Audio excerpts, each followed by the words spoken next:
मार्गदर्शन करें कि अपने गुरुजी का और अपने धर्म का ज्यादा से ज्यादा अधिक प्रभाव न कर सके। पूज्य ज्ञान सागर महाराज जी ने बहुत अच्छी बात कही, बनियों को इकट्ठे करना मेंढकों को तोलने के बराबर है। हम मेंढकों को तोलना कैसे? एक मेंढक को पकड़ें जब तक, दूसरे को पकड़ें तब तक, तीसरा उछल जाता है। मूल कारण है कि सब अपने आप को अहमेंद्र मानते हैं, हम किसी से कम नहीं। और जब व्यक्ति ये मान लेता है हम किसी से कम नहीं, और उसके बाद एकता की बहुत कठिन हो जाता है। और मूल बात है, धर्म के क्षेत्र में व्यक्ति सम्मान चाहता है। प्रश्न आया है तो आप लोगों को भी मेरा कहना है, धार्मिक कार्यों में और किसी के मरने पर कभी बुलाने का इंतजार नहीं करना, नहीं तो तुम्हारा विनाश निश्चित है। धार्मिक कार्य हो, मंदिर का कार्य हो, पंच कल्याण हो, विधान हो, साधुओं के चतुर्मास हो, साधुओं का गमनागमन हो, महोत्सव मनाने का, महावीर जयंती, इन कार्यक्रमों में ये यदि सोचता है मुझे किसी ने बुलाई, मैं बिना बुलाए कैसे आऊं? जो कमेटी काम कर रही है उसको निमंत्रण आना चाहिए। काय का? पंच कल्याण का? हाँ, पंच कल्याण कमेटी बुलाए तो पहुंच जाऊंगा। काय का? चतुर्मास का? चतुर्मास कमेटी बुलाए तो पहुंच जाऊंगा। यदि ऐसा परिणाम तुम्हारा आ गया है तो ऐसा निकृष्ट कर्म का बंध होगा कि तुम्हारा बेटा भी तुम्हारा सम्मान नहीं करेगा, क्योंकि तुमने सम्मान कहाँ चाहा है? धर्म कार्य में कोई बुलाए या नहीं बुलाए, बिना बुलाए शामिल होना चाहिए। चाहे अध्यक्ष तुम्हारा दुश्मन क्यों ना हो, चाहे भले वो पंचकल्याणक विधान तुम्हारे दुश्मन के द्वारा क्यों ना किया जा रहा हो। सुन रहे हो ना? रिपीट कर रहा हूं, जो कार्यक्रम आपका धार्मिक हो रहा है उस कार्यक्रम का अध्यक्ष तुम्हारा दुश्मन है, बहुत कट्टर दुश्मन है। पंच कल्याणक विधान पूजा जो कर रहा है वो करने वाला भी तुम्हारा दुश्मन है। तब भी मैं अपने भक्तों से कहना चाहूंगा, ऐसे स्थान पर भी बुलावे का इंतजार मत करना, बिना बुलावे। क्योंकि किसका कार्यक्रम हो रहा है, कौन कर रहा है, ये महत्वपूर्ण नहीं है। पूजा किसकी हो रही है, कौन कर रहा है, महत्वपूर्ण नहीं। पंच कल्याण किसका हो रहा है, कौन कर रहा है, ये महत्वपूर्ण नहीं। चतुर्मास किसका हो रहा है? भरत चक्रवर्ती जब मालूम चला कि आधीनस्थ राजा के हार हुए, चक्रवर्ती किसी के दरवाजे नहीं जाता, बिना बुलाए चक्रवर्ती हस्तिनापुर राजा श्रेयांश के यहाँ पहुंच गया।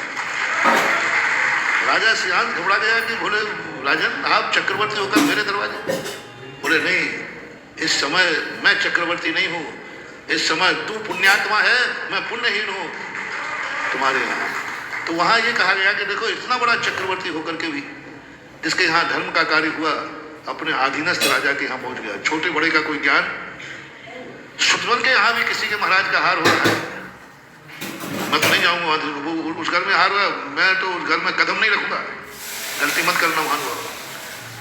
सवाल दुश्मन का नहीं है, सवाल तुम्हारे गुरु महाराज के हार का है। इसलिए कभी भी हो, कोई भी देव शायद गुरु के निमित्त का 100 योजन तक, 100 योजन कह रहा हूं, 100 किलोमीटर मान लो, 100 किलोमीटर तक भी यदि देव शायद गुरु का कार्यक्रम है, चाहे पंचकर्मा हो, चाहे विधान हो, चाहे चातुर्मास हो, चाहे पुण्यों का गमनागमन हो, तो भी बिना सब कार्य छोड़कर, बिना निमंत्रण के उसमें जो शामिल होते हैं, एक दिन उनका 3 लोग सम्मान करता है। 3 लोग का सम्मान करता है। हर व्यक्ति देखो कौन बनता है स्वधर्म, छोटा होकर के भी सारे देवता उसकी आदर करते। कौन करता है? किसी देखो सारी दुनिया में पूजा होती है। जिन्होंने कभी जिंदगी में ये नियम लिया था, मैं धार्मिक कार्य में कभी बुलावे का इंतजार नहीं करूंगा, धार्मिक कार्य है मैं बिना बुलाए जाऊंगा। जयपुर के अंदर एक बार एक पंडित जी थे, उनको किसी ने कहा कि भाई अच्छे प्रवचन हो रहा है, आप भी सुनो और कोई गलत बोले तो जवाब दो।